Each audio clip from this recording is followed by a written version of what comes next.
Hi everybody, welcome back to MD Fly Fishing. This video was shot the same day as I did the Span Flex buzzer. Fish were showing all over the place. Rod was out and a fish would just cruise along from left to right, literally a foot out from you. Again, you'd be fishing from another position and it'd just come up on the right hand side, take a fly off the surface and drop back down again. And then again another one would pass you 2 or 3 feet out. They were everywhere. So I started off on a washing line, series of buzzers, but they weren't taking it. A duo, they weren't taking it. And then I managed to get a few on a single buzzer. But the thing is, I wasn't getting any quantity, so I decided to go back to my old faithful fly. Some people don't call it a fly actually, but it's a chamois worm, about 4 inch in length, on a 10 hook, with a bead in the middle to give it a little bit of weight, and I fish it under a bung. At first I started fishing it about 4 foot down, below the fish that was on the surface, and I had quite a few takes. I also have a lot of mistakes as well, where the indicator will just bob down quickly and go. That's because of the length of the fly. You've got about 3.5 inch of chamois leather along the hook length. But if a trout comes along, it's not necessarily going to grab it in the middle. It might nip it on the end by the shank, or it might nip it on the other end by the eye. This will trigger your indicator to go down. You strike into it and there's nothing there. Now I landed about 12 fish. I must have missed at least just as many, even more. But very productive fly. In fact, Rick, who was fishing off to my left, he'd been fishing a squirmy worm, a white variant and a green variant, 2.5 foot under an indicator, and he had about 30 odd fish on the upper and lower water, and he loved it. But that was the fly for the day for him. On conversation with him, he did say, well, on Wednesday we're here, it was all dry flies. Every day is different, but this day I went back to my old faithful fly and it produced. Later on in the afternoon, I was only fishing it about 2.5 foot under an indicator, but it was a fly for me on the day. There's a little bit of waiting involved, because once you do cast it out, leave it there. Just keep point of contact from the tip of your rod to the indicator and try and keep the line as straight as possible, or the shortest possible route, because when you strike, you have to get direct contact onto that fly. If you've got a bow in your line and your leader underneath your indicator to your fly is slightly bowed off, it doesn't matter how far you drag your rod back, you're not going to make up that distance very quickly. So the most important thing here is keep the line as straight as possible from your rod tip to your indicator, so when you do make that strike, the effect is from the indicator to the fly. You're not just gathering up your fly line off the water, i.e. that's bowed off to a side.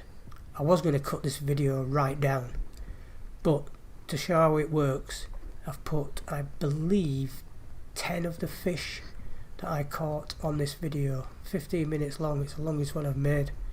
Usually I like to keep them nice and short, to the point, and get all the must, shoulds and coulds about the information out there. Again, this is how I fish it. Some people might fish it differently. I've actually fished this method once, where I put probably a 10 foot leader on it. I think it was a dead calm day. I cast it out, I kept the line as straight as possible, and all I did is I just watched the end of the fly line for any type of movement. I also did this with a red squirmy worm once, and that was very productive as well. But you've got to remember, when you do strike, it's worth taking 1 or 2 steps back as well, because you've now got a 10 foot leader underneath the water, and if you've given it time for the fly, which is slightly weighted, to be directly beneath the end of your fly line, you've got to take up that distance pretty quickly. There is a video on it. I'll leave it in the description, or I'll leave a link to it in the description.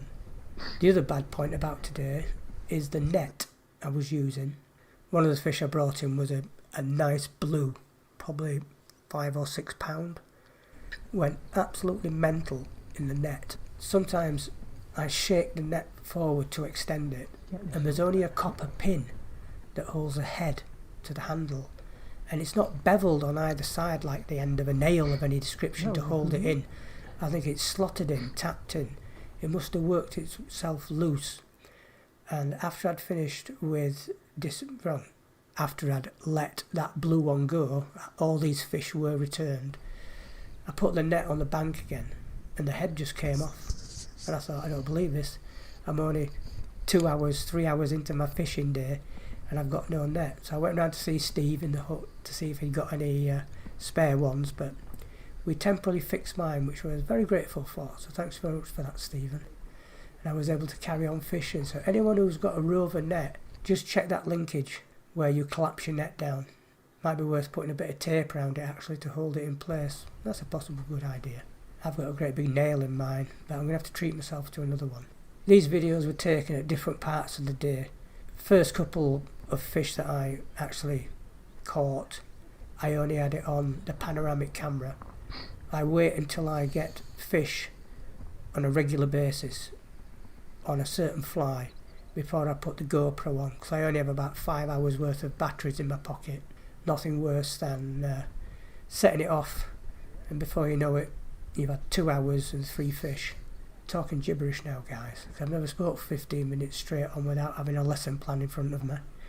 So, any questions, stick them in the comments. Very much appreciative for all the comments that people do put down.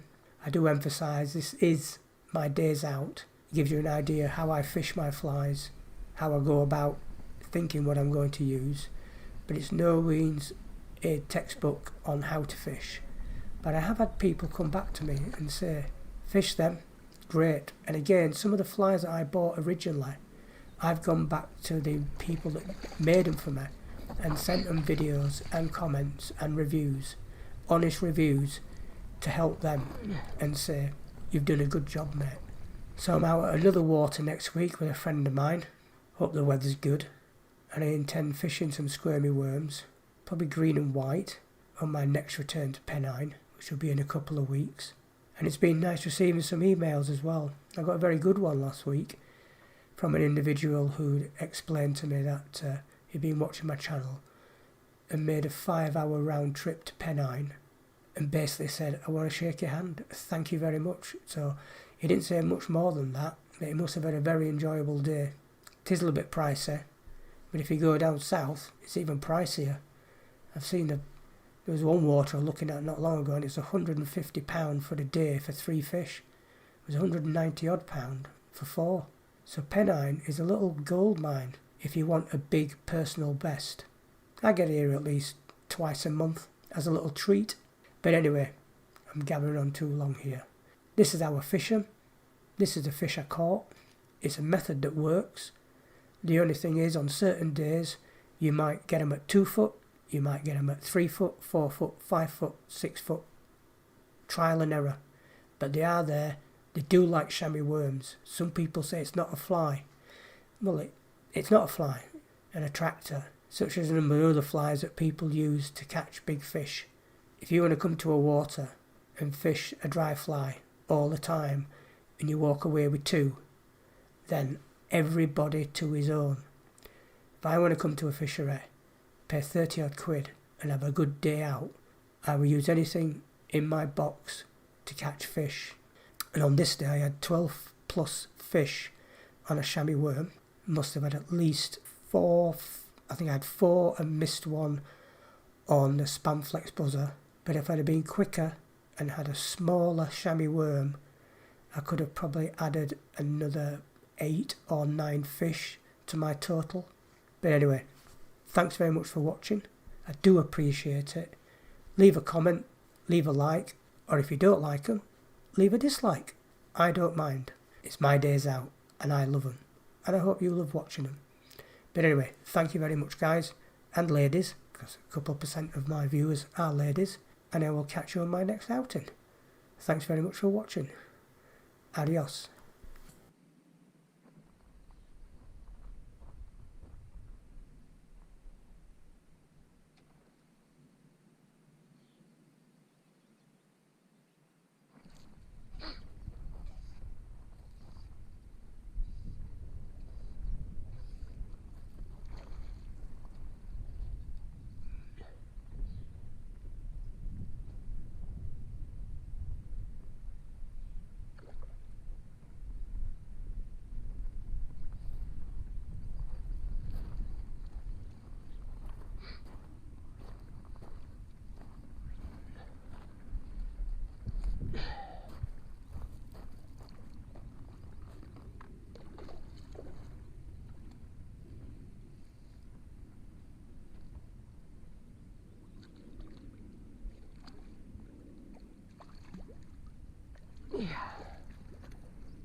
Come here. Stay there.